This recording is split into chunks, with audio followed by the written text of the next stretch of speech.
जय हिंद प्यारे बच्चों, टारगेट डिफेंस एकेडमी के इस चैनल में आपका बहुत बहुत स्वागत है।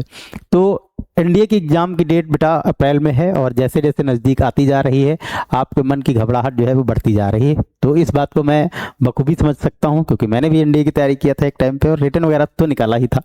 तो आज हम बात करेंगे कि एनडीए में खासकर जो जीएटी पोर्शन है और जीएटी में जो आपका सोशल साइंस का पोर्शन है उसकी तैयारी हम कैसे करें और किस अप्रोच के साथ तैयारी करें, या क्या इंपॉर्टेंट टॉपिक्स हो सकते हैं आपके एनडीए में, खासकर सोशल साइंस का जो सब्जेक्ट है। काफ़ी बेटा वाइड होता है सब्जेक्ट का, जो डेप्थनेस है वो बहुत ज़्यादा होती है। और अगर हम एक बात पे गौर करें तो आप ध्यान दे सकते हैं कि जो यूपीएससी है, ठीक है, उसका जो पेट सब्जेक्ट होता है वो सोशल साइंस होता है। वहाँ बहुत ज़्यादा डेप्थ तरीके से आपसे क्वेश्चन पूछता है और हम ये देखेंगे, और कॉन्सेप्चुअल भी बहुत ज़्यादा रहता है। बहुत कॉन्सेप्चुअली क्वेश्चंस आपसे पूछे जाते हैं, खासकर जो है यूपीएससी के एग्जाम में। आप कोई भी यूपीएससी का एग्जाम उठा के देख लीजिए, जनरली अगर जो सोशल साइंस उसमें पूछेगा, सोशल साइंस की अगर बात करें तो उसमें जनरली आता है बेटा आपका history, geography, polity and history, geography, ठीक है, पॉलिटी, इकोनॉमिक्स और आपका करंट अफेयर्स। तो इस तरह के जो सब्जेक्ट हैं इस तरह के आते हैं आपके एनडीए एग्जाम में देखने को मिलता है। तो अगर हम बात करें तो हम कहाँ से कौन कौन से टॉपिक पे जनरली हम फोकस करें कि कम टाइम में, लास्ट के जो आपके 1-2 महीने बचे हुए हैं उस कम से कम टाइम में हम कैसे अपने ज़्यादा से ज़्यादा आउटपुट हम जो है अपना दे सकें। तो अगर हम बात करें बच्चों, अगर हम बेटा बात करें तो ज्योग्राफी की अगर हम बात करें कि ज्योग्राफी में कौन कौन से इंपॉर्टेंट टॉपिक्स हैं जो आपको जरूर पढ़ के जाना चाहिए और उसे नहीं छोड़ना है एट एनी कॉस्ट, ठीक है।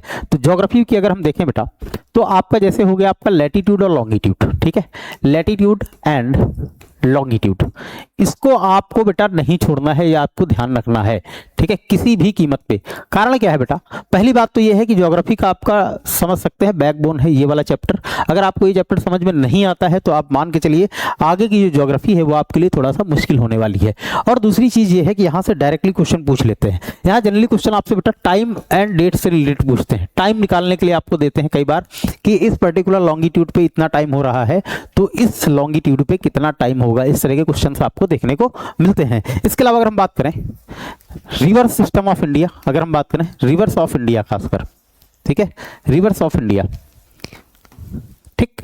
और रिवर्स ऑफ इंडिया में जो ज्यादा जहां पूछा जाता है, हालांकि पूरे जो भारत की रिवर्स है उनमें कहीं से कोई भी क्वेश्चन पूछा जा सकता है, लेकिन रिवर्स ऑफ इंडिया में खासकर जो पेनिनसुलर रिवर्स हमारी, वहां से हमें ज्यादा क्वेश्चंस देखने को मिलते हैं, ठीक है, पेनिनसुलर रिवर्स, ठीक है। इसके अलावा कुछ चैप्टर हैं जैसे कि आपका हो गया ओशियानिक करंट, यहां से बेटा आपको बार बार क्वेश्चन देखने मिलते हैं।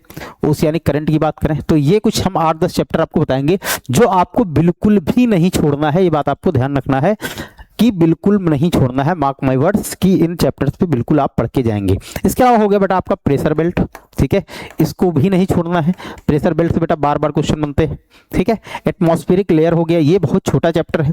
प्रेशर बेल्ट भी बेटा बहुत छोटा चैप्टर है और एटमॉस्फेरिक लेयर ये भी बेटा आपका बहुत छोटा चैप्टर है और इसको जो है छोड़ना नहीं है, ध्यान रखना है, ठीक है। छोटे चैप्टर हैं, छोटे चैप्टर से अगर आपके 1-2 क्वेश्चन फंस जाते हैं तो आपका बहुत ज्यादा फायदा हो जाता है, ये बात ध्यान रखिएगा, और कम पढ़ाई में आपको ज्यादा आउटपुट देखने को मिलता है। इसके अलावा अगर हम ज्योग्राफी में बात करें, ठीक है, तो विंड्स हो गया आपका, विंड से आपका कई सारे क्वेश्चंस आपको देखने को मिलते हैं। इसके अलावा लेक्स हो गया, लेक्स ऑफ इंडिया, वर्ल्ड की इतनी इंपॉर्टेंट नहीं है जितना कि इंडिया की इंपॉर्टेंट लेक्स है, क्लियर बात। ये यहां से बेटा आपसे जरूर क्वेश्चन पूछता है, ये आप ध्यान रखने का, ठीक है। इसके अलावा अगर फिजियोग्राफिक डिवीजन ऑफ इंडिया की बात करें, फिजियोग्राफिक डिवीजन ऑफ इंडिया में कई सारे चैप्टर आ जाते हैं, ठीक है, जैसे आपका हिमालय हो गया, डेजर्ट हो गया, प्लेन्स ऑफ इंडिया हो गया, पेनिनसुलर इंडिया हो गया, कोस्टल जो हमारा है प्लेन है, ईस्टर्न कोस्टल प्लेन या वेस्टर्न कोस्टल प्लेन, इसके अलावा ईस्टर्न घाट, वेस्टर्न घाट हो गया, आपका आइलैंड हो गया, अंडमान निकोबार एंड लक्षद्वीप आइलैंड। तो ये फिजियोग्राफिक डिवीजन ऑफ इंडिया जो है ये भी आपको पूरा का पूरा देख लेना है, पढ़ना है आपको। ये कुछ इंपॉर्टेंट चैप्टर है बेटा आपको जो जरूर से जरूर आपको देखना है और पढ़ना है। फिजियोग्राफिक डिवीजन ऑफ इंडिया,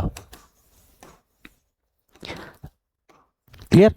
इसके अलावा सॉइल चैप्टर, मतलब मोस्ट इंपॉर्टेंट चैप्टर जिसको मैं बोलूंगा कि सॉइल चैप्टर से हर बार एक ना एक क्वेश्चन आता ही आता है। और सॉइल में अगर आप बात करें तो सॉइल तो भारत में जनरली 8 प्रकार की पाई जाती हैं, लेकिन हर बार एक जनरली हमको देखने को मिलता है ब्लैक सॉइल के बारे में क्वेश्चन बेटा आपसे जरूर पूछा जाता है। इसके अलावा रॉक्स हो गया, ठीक है, रॉक्स आपको बिल्कुल नहीं छोड़ के जाना है।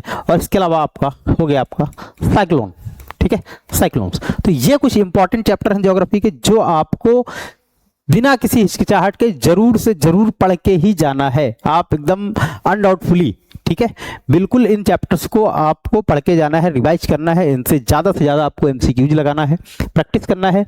एमसीक्यूज की जो प्रैक्टिस बेटा हमारी जो ऑनलाइन क्लास चलती है टारगेट डिफेंस एकेडमी की तरफ से, ठीक है, वेडनेसडे को और शुक्रवार को शाम को 6 बजे से लेकर रात में 10 बजे तक चलती हैं। तो हम टीचर्स क्या करते हैं, लास्ट के 1-2 महीनों में हम लोग बहुत ज़्यादा प्रैक्टिस करवाते हैं एमसीक्यूज की। उनमें हमारे कुछ प्रीवियस ईयर क्वेश्चन शामिल होते हैं, इसके अलावा कुछ एनसीईआरटी का पैटर्न उठाते हैं, एनसीईआरटी से डायरेक्ट क्वेश्चन बनाते हैं, और कुछ अपने आप से हम लोग क्वेश्चन फ्रेम करते हैं और उनकी हम ज़बरदस्त प्रैक्टिस करवाते हैं इन सभी टॉपिक्स की। तो ये रही आपकी ज्योग्राफी का कुछ पोर्शन रहा, जो आपको बेटा बिल्कुल भी किसी भी कीमत पे छोड़ना नहीं, ये बात आपको ध्यान रखना है अगर आपको मिनिमम एफर्ट में मैक्सिमम स्कोर करना है तो, ठीक है। तो चलिए आगे बढ़ते हैं और दूसरे सब्जेक्ट, खासकर अगर हम हिस्ट्री की बात करें, हिस्ट्री में अगर हम बात करें तो किन चैप्टर पे आपको बहुत ज़्यादा फोकस करना है, ठीक है। हिस्ट्री में अगर हम बात करें तो एक चीज़ आपको ध्यान रखना है कि जनरली हम हिस्ट्री को 3 कैटेगरी में डिवाइड करते हैं। एक होती है हमारी एंशिएंट इंडिया, ठीक है, या एंशिएंट हिस्ट्री, इसके अलावा है मिडाइवल हिस्ट्री, ठीक है, और इसके अलावा है बेटा हमारी मॉडर्न हिस्ट्री। क्लियर।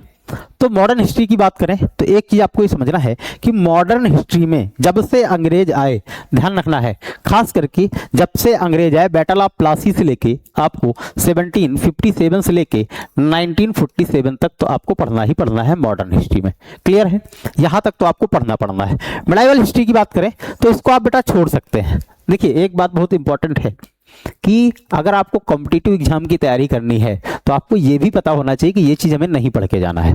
मैं ये नहीं कहता हूँ या मैं ये गारंटी नहीं लेता हूँ कि मिडाइवल से एक भी क्वेश्चन एनडीए में नहीं आएगा, ऐसा मैं नहीं कह रहा हूँ, लेकिन एक चीज़ आप ये समझिए कि मिडाइवल हिस्ट्री पढ़ने के लिए आपके पास बहुत ज़्यादा टाइम होना चाहिए और आपने पूरा पढ़ा और उसके बाद आया आपका 1 या 2 क्वेश्चन, तो इससे बेटर है कि आप उसकी जगह आप जो है मॉडर्न हिस्ट्री पे क्या करिए, फोकस करिए, आप ज़्यादा से ज़्यादा जो है आउटपुट लेकर आइए। एंशिएंट अगर हिस्ट्री की बात करें तो यहाँ पे बिल्कुल आप पढ़ सकते हैं, खास करके अगर हम बात करें बुद्धिज्म की बात करें, ठीक है, बुद्धिज्म की बात करें, जैनिज्म की बात करें तो इसको तो नहीं छोड़ना है। बुद्धिज्म और जैनिज्म तो आपको बिल्कुल छोड़ना ही नहीं, ये बात आपको ध्यान में रखना है। और अगर हम बुद्धिज्म और जैनिज्म की बात करें तो एक चीज जो आपको बहुत ज्यादा ध्यान देनी है वो देनी है बेटा आपका कि इनका जो लिटरेचर है उस पर बहुत फोकस करना है आपको। इनके जो लिटरेचर हैं, बुद्धिज्म में जो लिटरेचर थे, त्रिपिटक वगैरह थे, या जैनिज्म में जो थे, उनको जरूर आपको पढ़ना है, ये बात आपको ध्यान रखना है। क्लियर है एंशिएंट हिस्ट्री में। इसके अलावा टॉपिक्स तो बेटा इस पे बहुत सारे हैं, लेकिन वही वाली बात है कि अब सारे में टॉपिक बताने लगूं, सारे ही अगर आपको पढ़ना है तो फिर फायदा क्या मेरी इस वीडियो बनाने का, ठीक है। तो कुछ बहुत सिलेक्टेड चुनिंदा टॉपिक्स हैं जिनके बारे में बात करूंगा कि आप वो स्किप करके नहीं जाना है आपको, ये बात बस आपको ध्यान रखना है। इसके अलावा अगर हम बात करें तो इंडस वैली सिविलाइजेशन थोड़ा सा देख लेना है। इंडस वैली सिविलाइजेशन ये मतलब जरूर करना है, मैं बेटा ऐसी कोई गारंटी नहीं ले रहा हूं, ठीक है, कि यहीं से क्वेश्चन आएगा, लेकिन हाँ इस बात की गारंटी जरूर दे रहा हूं कि जो भी मैं टॉपिक्स बता रहा हूं आप एक बार चेक भी कर लीजिएगा, मैक्सिमम वेटेज जो रहेगा इन्हीं टॉपिक से रहेगा, ये बात आपको ध्यान में रखनी है। मॉडर्न हिस्ट्री की बात करें भैया, अगर मॉडर्न हिस्ट्री में एक चीज आपको समझना है कि 1757 से लेकर बैटल ऑफ प्लासी से लेकर, ठीक है, जो हमारा भारत जब तक आजाद नहीं हो गया 1947 में, तब तक आपको जो है थॉरोली पढ़ना है, ये बात ध्यान रखना है। एडवेंट ऑफ यूरोपियन से कह सकते हो अगर मान लिया बात करें, ठीक है, एडवेंट ऑफ यूरोपियंस की अगर हम बात करें भैया तो वास्को डी गामा आया था, आपको मालूम है 1498 के आसपास, ठीक है। यहां से हम ये कह रहे हैं यहां से लेके जो आपका 1757 का एरा है वहां पे आप थोड़ा सा स्किप कर सकते हैं अगर आपने नहीं पढ़ा है अभी तक की, आपने पढ़ाई नहीं किया है, ठीक है।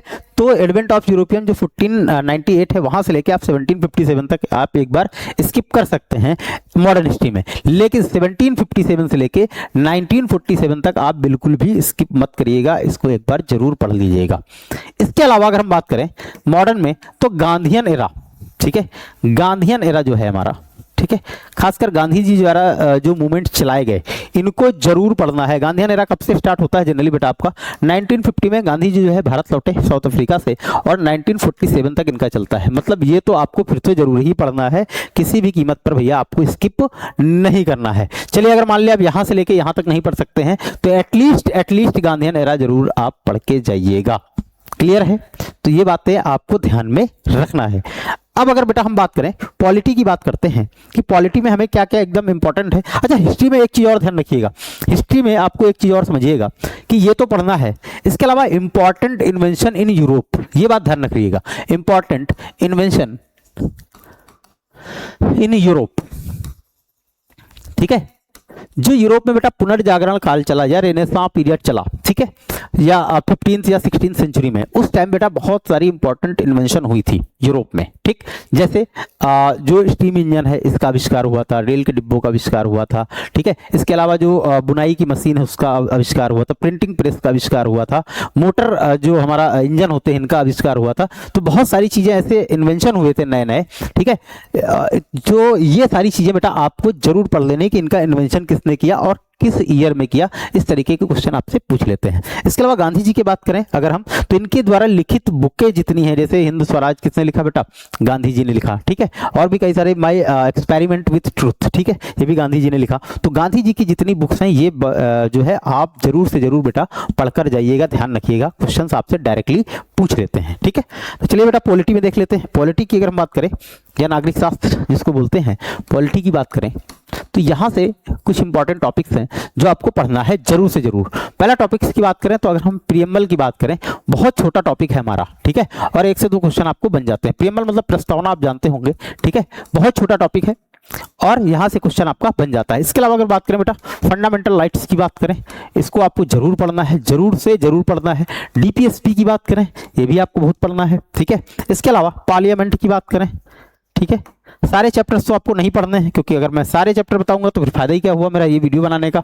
इसके अलावा अगर हम बात करें बेटा तो कॉन्स्टिट्यूशनल बॉडीज, ये आपको नहीं छोड़ना है, ठीक है। कॉन्स्टिट्यूशनल बॉडीज की अगर बात करें तो लगभग 10 कॉन्स्टिट्यूशनल बॉडीज हैं हमारे संविधान में बेटा मेंशन है, इनको जरूर से जरूर पढ़ना है, आपको ध्यान रखना। कॉन्स्टिट्यूशनल बॉडीज मतलब जैसे बेटा आपका हो गया कंट्रोलर ऑडिटर जनरल हो गया, ठीक है, अटॉर्नी जनरल हो गया आपका, क्लियर, ध्यान समझिएगा। इसके अलावा आपका जीएसटी होगा, ये भी एक प्रकार की कॉन्स्टिट्यूशनल बॉडी है।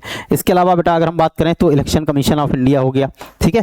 तो इन सब के बारे में कि इलेक्शन कमीशन ऑफ इंडिया बनने के लिए क्या एज निर्धारित की गई है, कितने साल का टेन्योर होता है, कितने मेंबर होते हैं, बस 3 से 4 चीज़ें इन सब के बारे में आपको पढ़ना है। कॉन्स्टिट्यूशनल बॉडीज लगभग 10 कॉन्स्टिट्यूशनल बॉडीज हैं, आप देख लीजिएगा और इनके बारे में आप जरूर से जरूर पढ़िएगा। इसके अलावा अगर बात करें तो सुप्रीम कोर्ट, ठीक है, हाई कोर्ट एक बार भले ही आप स्किप कर दीजिएगा, सुप्रीम कोर्ट आपको जरूर पढ़ना है, ठीक है। और ऐसी कॉन्स्टिट्यूशनल बॉडीज में बेटा एक बॉडी और है यूपीएससी है, ठीक है, जो वही यूपीएससी बॉडी जो आपका एग्जाम कंडक्ट कराती है, ये जरूर पढ़ना है। इसके अलावा कुछ कॉन्स्टिट्यूशनल अमेंडमेंट्स, ठीक है, कॉन्स्टिट्यूशनल अमेंडमेंट्स इनको बेटा आप कतई छोड़ के नहीं जाइएगा, ये बात आपको ध्यान रखिएगा, खासकर 42nd एंड 44th।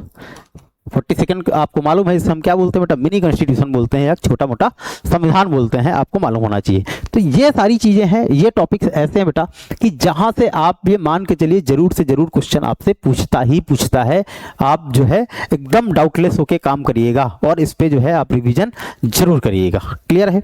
इकोनॉमिक्स की बात करें तो जैसे कि बेटा मैंने आपसे एक बात बताई कि अगर आप कोई एग्जाम दे रहे हैं तो आपको ये मालूम होना चाहिए कि कितनी चीजें पढ़नी हैं और उससे ज्यादा इंपॉर्टेंट होता है कि क्या चीजें नहीं पढ़नी है। तो इकोनॉमिक्स में मैं आपको यही कहूंगा कि इकोनॉमिक्स का सेक्शन पूरा छोड़ दीजिए, कोई जरूरत नहीं पढ़ने का। 3 से 4 या 2 से 3 क्वेश्चन आते हैं, अब उन 2 से 3 क्वेश्चन को करने के लिए आप पूरी इकोनॉमिक्स बैठ के पढ़ेंगे तो आई थिंक ये एक प्रकार की मूर्खता ही होगी, ठीक है। इकोनॉमिक्स से चैप्टर जो सिलेबस बेटा बहुत वाइड है। हाँ, एक चीज अगर आपको इकोनॉमिक्स में पढ़नी है तो सिर्फ और सिर्फ एक चीज पढ़ के जाइएगा, अगर फंसे तो ठीक, नहीं फंसे तो कोई बात नहीं। पंचवर्षीय योजना आप पढ़ लीजिएगा बस, ठीक है। पहली पंचवर्षीय योजना कब आई, ठीक है, पंचवर्षीय योजना जो है 5 ईयर प्लान जिसको बोलते हैं, ठीक है, 5 ईयर प्लान, 5 ईयर प्लान, बस इतना पढ़ दीजिएगा। इसके बाद और कुछ पढ़ने की जरूरत नहीं है इकोनॉमिक्स में, क्योंकि अभी आपने जस्ट, या तो कुछ बच्चे ऐसे हैं जो 12th में होंगे या अभी जस्ट 12th पास किए होंगे तो उनको इतना ज़्यादा भी इकोनॉमिक्स में ज्ञान नहीं होगा। पीसीएम से जनरली बच्चे होंगे जो एनडीए की तैयारी कर रहे हैं, तो आपको अगर इकोनॉमिक्स में कुछ पढ़ना है तो बस इतना ही पढ़िएगा, इसके अलावा कुछ भी आपको पढ़ने की जरूरत नहीं है। अगर बेटा हम करंट अफेयर्स में बात करें तो देखिए करंट अफेयर्स बहुत वाइड होता है अपने आप में, आपको मालूम है। करंट अफेयर्स की अगर हम बात करें, ठीक है, करंट अफेयर्स, लेकिन अगर हम बात करें यहाँ पे समसामयिकी जिसको बोलते हैं, तो एक चीज समझना बहुत वाइड है, क्या पूछेंगे क्या नहीं पूछेंगे थोड़ा सा डिस्टिंग्विश करना मुश्किल होता है। लेकिन एक चीज जो बेटा बार बार आपके एग्जाम में देखने को मिलती है कि है बेटा आपकी मिलिट्री एक्सरसाइजेस, ठीक है। तो ये आपको जरूर से जरूर पढ़ के जाना है।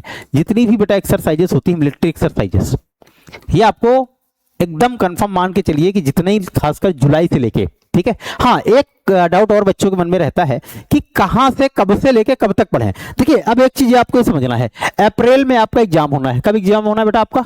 12 ऑफ अप्रैल को आपको एग्जाम होना है आपका, ठीक है, एनडीए वाला। अब आपको एक चीज समझना है, एक एग्जाम बेटा आपका सितंबर में हो चुका है, ठीक है, एनडीए के पॉइंट ऑफ व्यू से बता रहा हूं। एक एग्जाम इसके पहले आपका सितंबर 2025 में हो चुका है, ठीक है, सितंबर 2025 में एक एग्जाम बेटा आपका हो चुका है।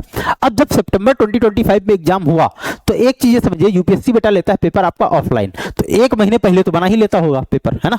तो अगस्त में बनाया होगा उसने, अगस्त में पेपर बनाया होगा, तो अगस्त में जब बनाया होगा तो जनरली बेटा जुलाई तक की उसने करंट अफेयर्स पूछा होगा। कहां तक पूछा होगा बेटा? जुलाई तक की। अब अप्रैल में पेपर होना है, तो मान के चलिए बेटा आप अगस्त से लेके आपको जो करंट अफेयर्स पढ़नी है वो फेब तक पढ़नी है, क्योंकि ये पेपर कब बनाएगा? जनरली मार्च में जो है यूपीएससी वाले पेपर अपना बनाएंगे। क्लियर बात? तो अगस्त से लेके फेब तक आपको करंट अफेयर्स पढ़नी है, ये बात आपको ध्यान रखना है। अब ऐसा मैं कोई बेटा गारंटी नहीं दे रहा हूं कि अगस्त के पहले मई का या अप्रैल का क्वेश्चन नहीं आ सकता, बिल्कुल आ सकता है, लेकिन आने के चांसेज बहुत ज्यादा कम होते हैं। इसलिए बेटा आप अगस्त से लेके फरवरी तक जो है ये पढ़िएगा, तो मैक्सिमम बेटा करंट अफेयर्स क्वेश्चन आपके इसी में से आपको देखने को मिलेंगे, लगभग 80 to 90%, ठीक है। अगर आप 80 to 90% क्वेश्चन आपके फंस जाते हैं, काम खत्म, ठीक है। टॉप थोड़ी ना करना है, खाली आपको एग्जाम ही निकालना है, बस ये बात ध्यान रखना है, ठीक है। क्लियर? तो आप इतना समझिएगा, अगस्त से लेके फरवरी तक आपको पढ़नी है। और उसमें जो सबसे इंपॉर्टेंट चीज मैंने आपको बताई, मिलिट्री एक्सरसाइजेस जो है वो आपको जरूर पढ़ना है। अभी आपको दिसंबर में बेटा नोबेल प्राइज का वो हुआ है, ठीक है, इसको जरूर देखिएगा, नोबेल प्राइजेस देखिएगा। इसके अलावा एक नोबेल प्राइज के अलावा एक होता है बेटा मैग्सेसे, ठीक है, मैग्सेसे अवार्ड, ठीक है, इनको भी जरूर देखना है। अवार्ड्स में अगर बात करें तो बेटा नोबेल प्राइज हो गया, मैग्सेसे अवार्ड हो गया, ठीक है, एबेल प्राइज हो गया कि 2025 में एबेल प्राइज किसको मिला। जैसे बेटा आपका नोबेल प्राइज होता है साइंस में, वैसे एबेल जो प्राइज होता है बेटा वो मैथमेटिक्स के फील्ड में दिया जाता है, ठीक है। इसके अलावा पुलित्जर जो अवार्ड होता है, ठीक है, ये भी आप देख लीजिएगा, पुलित्जर अवार्ड।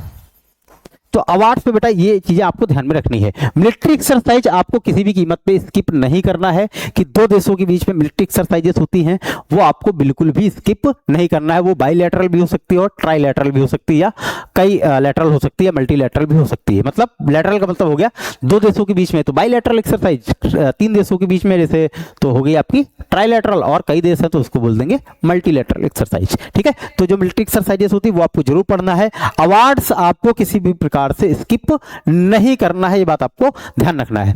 बाकी जो करंट अफेयर्स हमारे नूर सर हैं वो आपको और ज्यादा डिटेल में बेटा बता देंगे कि क्या क्या चीजें पढ़नी है, क्या क्या चीजें नहीं पढ़नी है। इसके अलावा बेटा जो हमारी ऑनलाइन क्लास होती है, आपको मालूम है कि बुधवार को और शुक्रवार को शाम को 6 बजे से लेकर रात में 10 बजे तक क्लास होती है।